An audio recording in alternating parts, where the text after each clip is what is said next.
하나님 아버지, 어둠이 걷히고 새날이 열리듯 이 시간 우리의 마음에도 하나님의 빛이 비추게 하옵소서. 저희의 연약함을 고백합니다. 때로는 우리의 양심이 세상의 소리나 개인의 유익에 흔들려 하나님의 말씀에서 멀어질 때가 있었음을 용서하여 주시옵소서.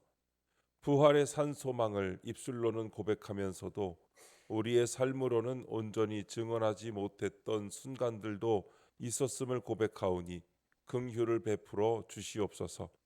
세상은 여전히 다툼과 불안 속에 흔들리지만 오늘도 우리의 상황이 아니라 우리 주님의 약속을 바라보게 하시고 혼란 중에도 성령의 소망을 붙들게 하옵소서. 주님, 오늘도 말씀하시옵소서. 듣겠습니다. 예수님의 이름으로 기도합니다. 아멘.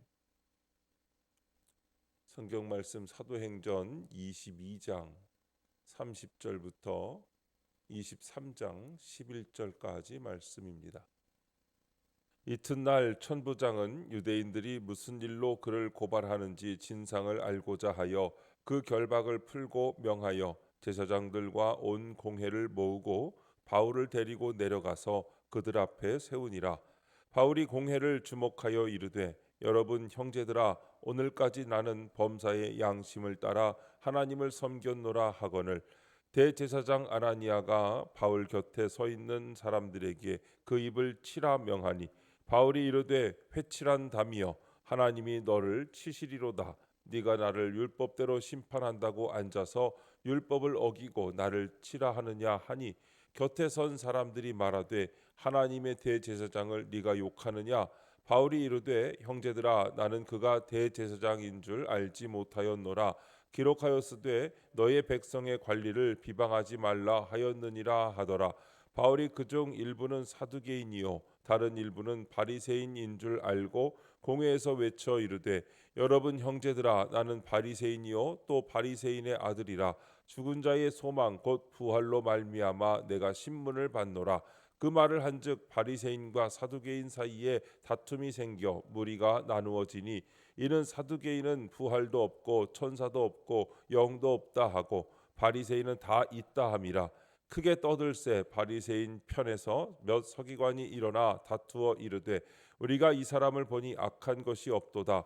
혹 영이나 혹 천사가 그에게 말하였으면 어찌하겠느냐 하여 큰 분쟁이 생기니, 천부장은 바울이 그들에게 찢겨질까 하여 군인을 명하여 내려가 무리 가운데서 빼앗아 가지고 영내로 들어가라 하니라.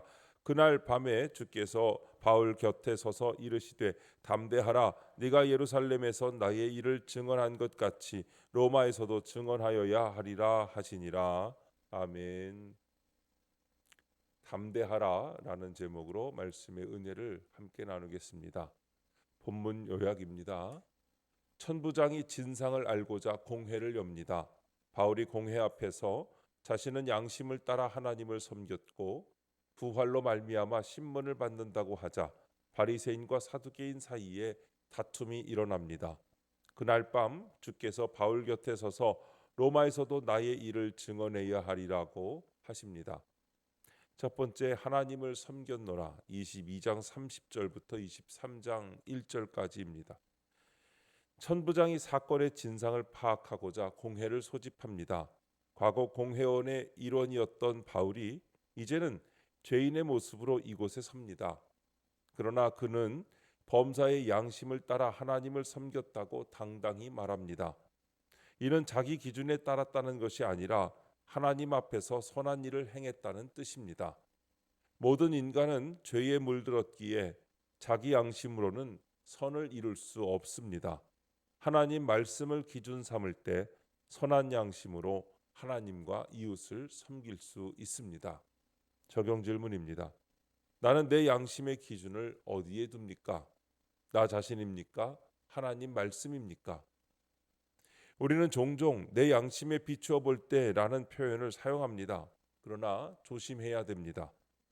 내 경험, 내 생각, 내 판단을 기준으로 삼는 양심은 언제든지 왜곡될 수 있습니다. 오늘은 옳다고 여겼던 것이 내일은 그릇된 것이 될 수 있고, 내게는 선해 보이는 것이 하나님 보시기에는 악한 것일 수 있습니다. 실제로 바울 자신도 과거에 자기 양심을 따라 교회를 핍박했던 사람이었습니다. 그는 하나님을 위한다는 열심으로 스데반을 돌로 치는 일에 찬성했고 예수 믿는 사람들을 잡아 가두었습니다. 그때 바울은 자신이 옳은 일을 한다고 확신했습니다. 그러나 다메섹 도상에서 예수님을 만난 후 그는 자신의 양심이 얼마나 잘못된 기준에 서 있었는지를 깨달았습니다. 우리의 양심은 반드시 하나님 말씀으로 훈련되고 교정되어야 합니다. 성경을 읽고 묵상하며 그 말씀이 내 마음과 생각을 지배하도록 해야 합니다. 매일 아침 말씀 앞에 서서 주님, 오늘 제 양심을 주님의 말씀으로 새롭게 하소서라고 기도해야 합니다. 우리가 하나님의 말씀에 우리의 양심의 기준을 분명히 둘 때 우리의 모든 삶의 결정과 행위는 주님의 영광을 드러내는 아름다운 간증이 될 줄로 믿습니다. 두 번째, 나누어진 물이 23장 2절부터 9절입니다. 바울의 말에 대제사장이 화를 내며 그 입을 치라고 명합니다. 그러자 바울은 그에게 회칠한 담이라고 했다가 그가 대제사장임을 알고 율법에 따라 자신을 낮춥니다. 이어서 바울이 자신은 부활 때문에 신문을 받는다고 외치자 바리새인과 사두개인 사이에 갈등이 격해집니다. 이처럼 믿음 없는 마음에는 부활도 단지 다툼의 불씨가 될 뿐입니다. 성도는 진리의 말씀을 말로만 변호하지 말고 부활의 소망을 삶으로 증언해야 합니다. 적용 질문입니다. 내가 상대의 입을 쳐서라도 듣기 싫은 말은 무엇입니까?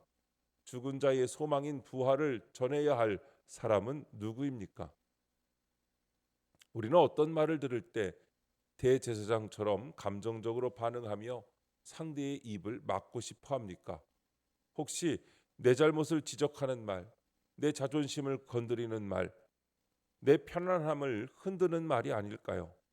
아니면 내가 쌓아온 신앙의 틀을 깨뜨리는 도전적인 말씀입니까? 대제사장은 종교 지도자였지만 진리 앞에서 귀를 막았습니다. 그는 자신의 권위와 체면을 지키는 것이 하나님의 진리를 듣는 것보다 더 중요했습니다.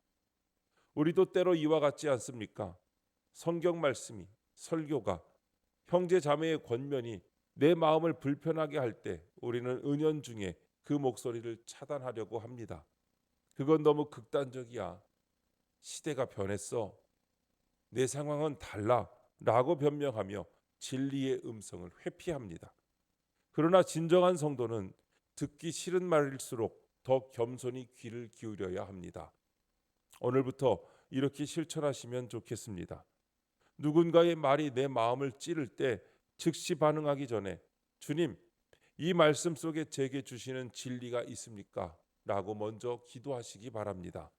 또한 우리는 부활의 소망을 아는 자로서 그 소망을 말로만이 아니라 삶으로 전해야 합니다. 바울이 그랬듯이 내 삶이 부활이 진리임을 증언하는 통로가 되어야 하는 것입니다. 세 번째, 곁에 서서 이르시되 23장 10절부터 11절입니다. 공회 안에 심한 분쟁이 일어나자 천부장은 바울을 영내로 데리고 들어갑니다. 그날 밤 주께서 바울 곁에 서서 담대하라고 말씀하십니다. 바울이 예루살렘에서 주의 일을 증언한 것처럼 로마에서도 증언해야 하기 때문입니다. 주님은 혼란과 위기 속에서 바울을 홀로 두지 않으시고 더 큰 사명으로 부르십니다. 따라서 환난과 결박은 나를 더 큰 사명으로 나아가게 하시는 성령의 소망입니다. 적용 질문입니다. 지금 내 삶에 일어난 난리와 소동은 무엇입니까? 그것이 나를 더 큰 사명으로 나아가게 하시려는 성령의 소망임을 인정합니까? 지금 여러분의 삶에 일어난 난리와 소동을 구체적으로 생각해 보십시오. 예상치 못한 어려움일 수도 있고 인간적인 계획과는 전혀 다른 방향으로 흘러가는 상황일 수도 있으며 때로는 도저히 이해할 수 없는 오해와 갈등일 수도 있습니다. 혹 지금 견디기 힘든 고난과 역경으로 인해 마음이 무겁고 앞이 보이지 않는 분은 안 계십니까? 우리는 종종 이러한 난리와 소동을 그저 불행이나 장애물로만 여기기 쉽습니다. 그러나 바로 그때 주님은 우리 곁에 서서 말씀하십니다. 담대하라. 그 말은 단지 두려워하지 말라는 위로의 말이 아닙니다. 지금 일어나고 있는 그 혼란이 헛되지 않음을, 하나님께서 그것을 통해 더 큰 사명으로 인도하신다는 약속의 말씀입니다. 우리에게 일어나는 난리와 소동은 단순히 우리를 좌절시키기 위함이 아니라는 것입니다. 오히려 우리를 영적으로 성숙하게 하고 주님을 더 깊이 의지하게 하며 우리의 시야를 넓혀 하나님께서 우리에게 맡기신 더 크고 놀라운 사명으로 이끌기 위한 성령님의 섬세한 인도하심이자 소망의 부르심인 것을 믿으시기 바랍니다. 기도하겠습니다. 하나님 아버지, 말씀을 양심의 기준으로 삼지 않고 내가 기준이 되어 살아왔던 것을 회개합니다. 하나님 보시기에 선한 양심을 따라 살게 하시고 듣기 싫은 말에도 순종하게 도와주옵소서. 난리와 소동 가운데 저희를 위로하시는 주님을 믿고 따르며 사명을 감당하게 하옵소서. 주님, 이 시간 주님께 기도드리는 성도의 기도 가운데 함께하여 주시옵시고 주님의 세미한 음성을 들려주시며 그 선하신 손길로 붙들어 주시옵소서.